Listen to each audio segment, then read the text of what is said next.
Greetings.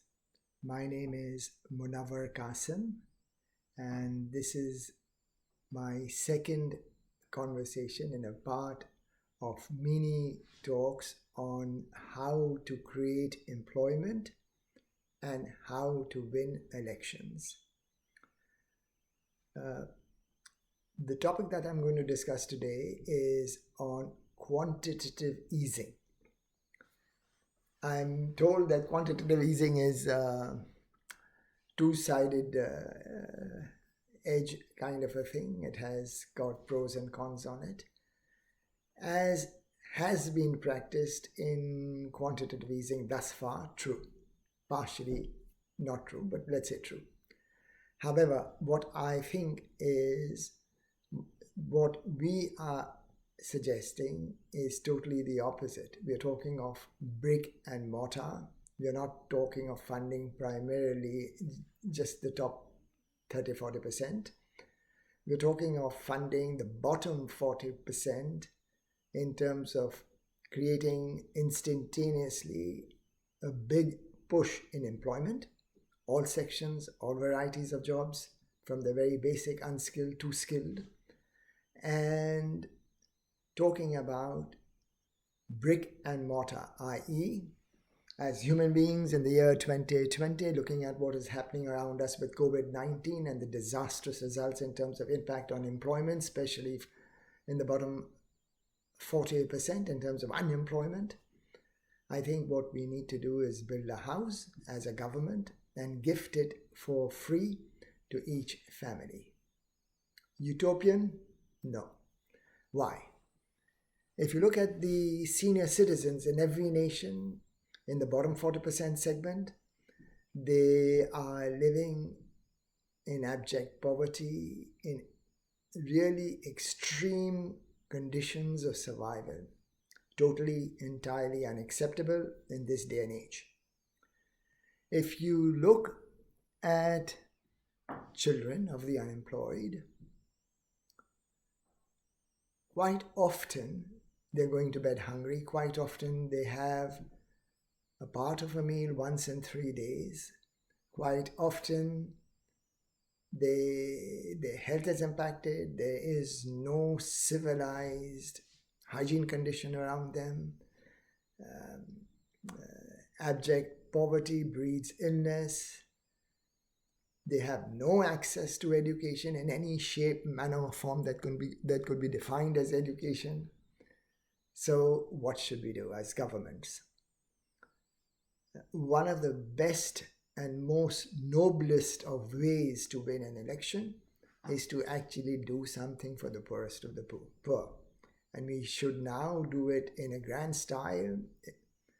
In the year 2020, we've talked a lot. We've come up with excellent plans. We have implemented a lot. But I think what we now need to focus is on housing. So imagine if you gift a house to a couple with enough accommodation available for the husband's parents, the wife's parents to stay in that same house. So you are solving 4 individual senior citizens' problems right away. You are providing a home environment for the grandchildren where they will be in a perpetual state of love from the grandparents, great happiness to the grandparents. And the parents can then focus on their day-to-day struggle for survival. So if we were to do this, how can we create a massive number of jobs, immediate impact, right away, instantaneously? And that is, if you are to do this on a massive scale for the 40% of the population, you will be able to create literally millions of jobs in every country for bricklayers, for plumbers, for electricians, for architects, for tile layers, for carpenters, for the cement industry, for the stone industry, for the transportation industry, lorries, trucks, for other basic essentials that are required in a house, such as fans, electricity, furniture, fabric. It would create a massive number of jobs, and this should be done with proper infrastructure development so that you are providing schools and hospitals totally of the top tier standard. There's no point doing something, lopsided. Might as well do it something that you are going to create and benefit each nation 20 years hence, having a totally educated, independent middle class, new middle class that will be the size of what your present middle class is, or even more than that.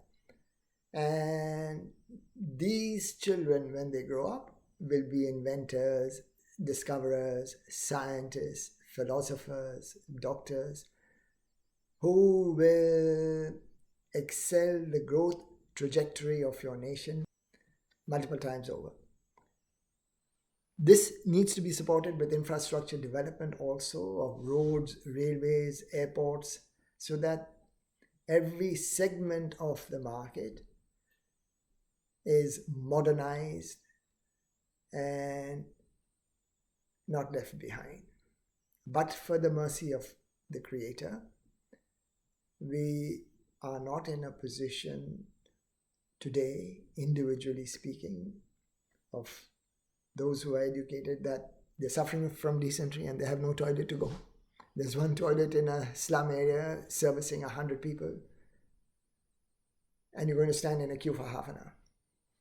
Imagine you're going to bed at night with no food in the stomach. Your children are hungry and they're asking for food, and you have no jobs. You have no jobs. You have no way of earning an income.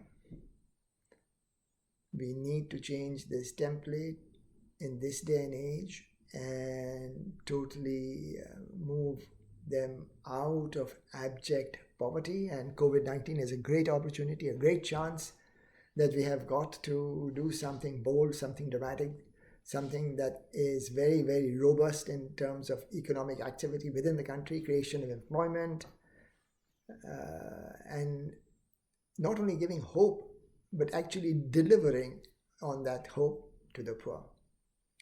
Imagine the politicians who would be involved in doing this. Imagine the governments who would be involved in doing this.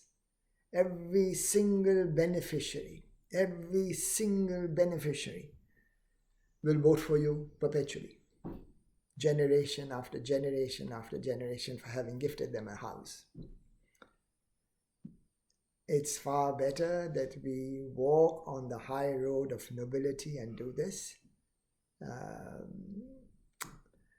It will be creating also very high-paying jobs, like for architects, for draftsmen, for engineers, for planners, for municipal corporations, for bankers, in terms of they being the conduit in terms of actually funding their communities where they are, and they can open more branches close by to the communities. We should have a multicultural approach in community building so that we as individual human beings will be living in homes with our neighbors belonging to different religions, different cultures, so that we can learn from each other, so that we can compete with each other in acts of piety and righteousness, so that we come to know each other. We are the children of the same Creator. We are His artwork. We are all perfect. God is perfect. His creations are perfect. Let us do something to please the Creator, simply for the love of Him. Thank you very much. Take care. Cheers. Bye.